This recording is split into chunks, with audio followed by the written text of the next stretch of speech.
Hi! In front of me is ZTE Blade A72S, and today I would like to show you where you can locate all your downloads on this device. Begin by locating an app called File Manager. When you find it, click on it. Now you need to select Category at the bottom right corner and then click on Downloads.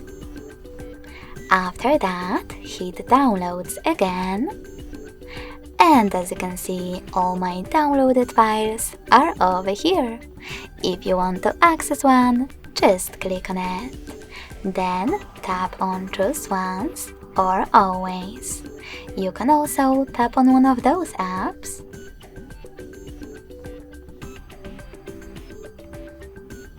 and open your file in the chosen one. Thanks so much for watching. If you enjoyed this video, smash that like button, comment and subscribe. Bye!